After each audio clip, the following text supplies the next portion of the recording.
Boys and girls, today we're going to do a video on lesson 2.1, which is changing fractions into decimals and decimals into fraction.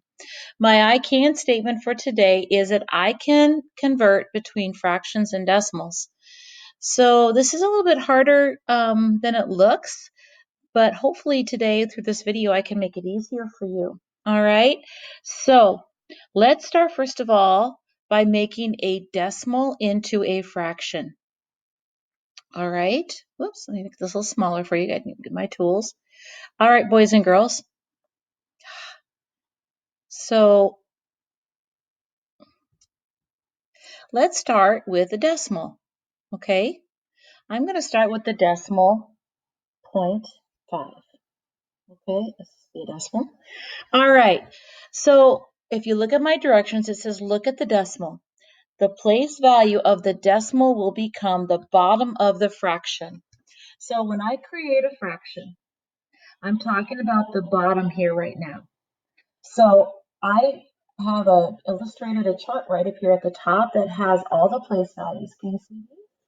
All right, so I'm going to go ahead and take my 0.5 and I'm going to put it in this place value chart real quick. All right, do you see the place value that the 0.5 is in? It says tenths. So tenths would look like this. I would put a 10 on the bottom, okay? Whenever I have tenths, there's a tenth on the bottom. Whenever I have hundredths, there's 100 on the bottom, and thousands would be 1,000 on the bottom. Okay, so that's what I mean. For step 1, I want to put a 10 on the bottom. Now, step 2 says the number in the decimal will become the numerator. So here's the number in the decimal. I'm going to just put that right on top.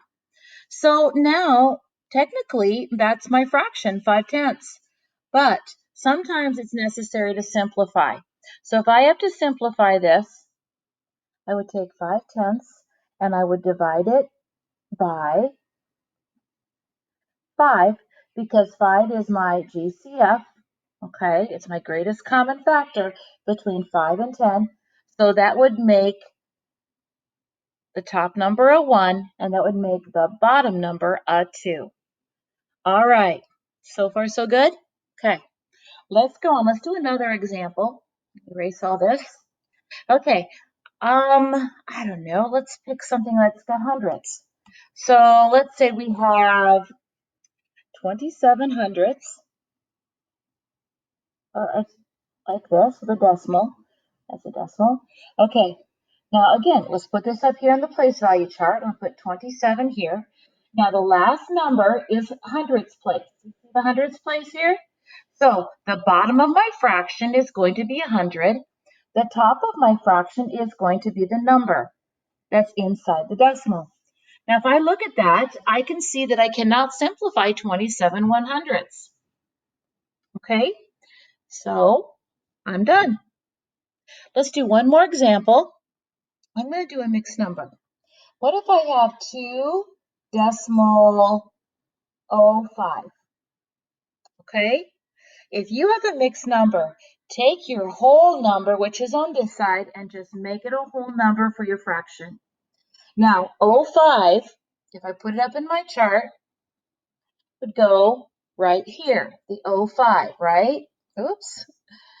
That is in the hundredths place, so I'm going to have 5 100ths. Okay, now I can simplify that by 5, and I get, divide, that's 1, over, if I divide 100 by 5, I get 20. So my real answer is going to be 2 whole and 1/20. All right, boys and girls, I gave you several examples of how to change a fraction into a decimal today. So now let's do the other way. What if we have a fraction and I want to make it into a decimal? Well, there are several ways that you can do this, okay? But the way that I'm going to show you, first of all, is the easiest. If you don't remember anything else today, I want you to remember this method. All right. I'm going to take a fraction. Okay, let's take 2/5. And I'm going to change that fraction into a decimal. So my directions here say divide the numerator by the denominator. This is the easiest way to do this. Your numerator goes in the box. You're going to divide it by the denominator. Now here's what you have to do, boys and girls. You have to add a decimal after the whole number. Bring your decimal up just like we learned in chapter 1. Then I'm going to start adding zeros, as many as I need. I'm going to start with 1. Okay, now this decimal is gone. How many times does 5 go into 20? Well, 5 times 4 is 20. So I'm going to subtract 20 and I have nothing left over. So 2/5 is equal to, I'll write it on this side, decimal 4. Okay, or 4/10. That's the easiest way to make a fraction into a decimal. All right, what if I have a mixed number? Okay, it's just as simple. We're still going to use this method of dividing. I think it's the easiest. So let's take a mixed number like 2 and 1/4. Okay.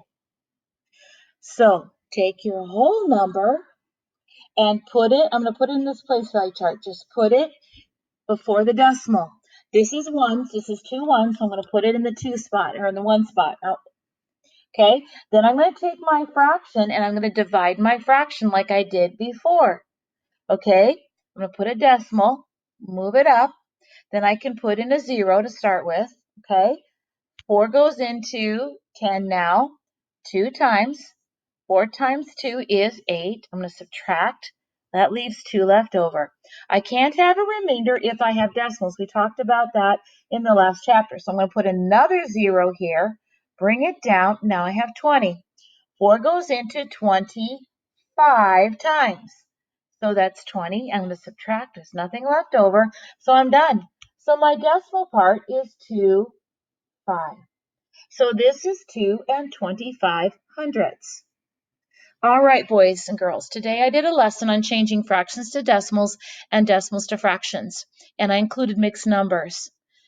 Happy math!